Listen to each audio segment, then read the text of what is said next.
কোনোভাবেই ছাত্রছাত্রীরা mobile phone বা ইলেকট্রনিক ডিভাইস নিয়ে পরীক্ষা কেন্দ্রে প্রবেশ করছে। রুমগুলি খুলে দেওয়া হয়েছে, ছাত্রছাত্রীরা তারা নির্দিষ্ট সিটে তারা গিয়ে আসন গ্রহণ করবে। যে সমস্ত ছাত্রছাত্রীরা মূল গেটে প্রবেশ করেছে তারা নিজেদের পরীক্ষার্থীদের উদ্দেশ্যে ঘোষণা। ঘড়ি নিয়ে একটু কনফিউশন হচ্ছে, মানে কাউন্সিলের নির্দেশ মতো ডিজিটাল ঘড়ি কোনোভাবেই অ্যালাউ হবে না, শুধুমাত্র অ্যানালগ ঘড়ি।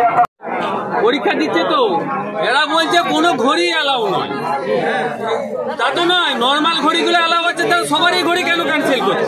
ডিজিটাল ঘড়ি ক্যান্সেল করতে পারে সেটা ঠিক আছে, নাহলে স্কুলেতে প্রত্যেক রুমেতে ঘড়ির ব্যবস্থা করতে হবে, নাহলে ছেলেরা টাইম দেখবে কোথা থেকে।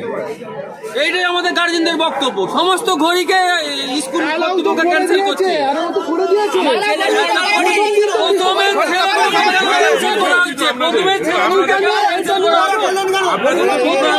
ছেলেগুলো কেন ক্যান্সেল করছে?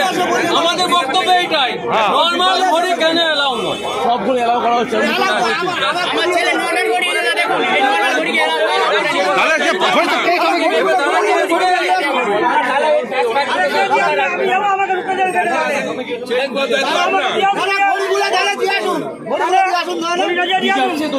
অনেক কিছু নিয়ে যাচ্ছে, আমাদের কোনো প্রবলেম নাই।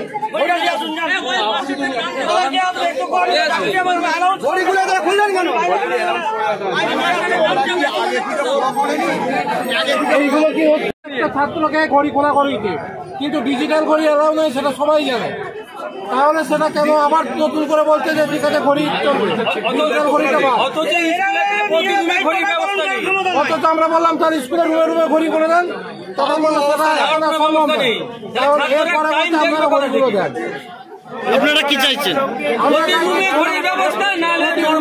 ব্যবস্থা করুক, না হলে আমাদের ছাত্ররা যারা আছে তাদেরকে ঘড়ি করে খেলানো যাবে। এখন তো আর সময় নেই, তাহলে ওরা রুমে ঘড়ির ব্যবস্থা করে দেখ। এটা কোন স্কুল? এটা সাতবাড়িয়া হাই স্কুল। আপনার নাম? আমার নাম সুজয় কুমার মন্দির।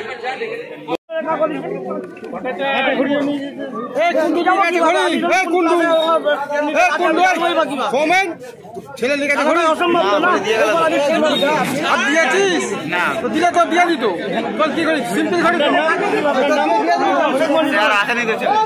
আপনার সন্তানের পড়াশোনা নিয়ে চিন্তিত? চিন্তা কি, আসুন আমাদের স্কুলে। বিজ্ঞানসম্মত উন্নত সিলেবাস, অভিজ্ঞ শিক্ষক শিক্ষিকা দ্বারা পড়াশোনা।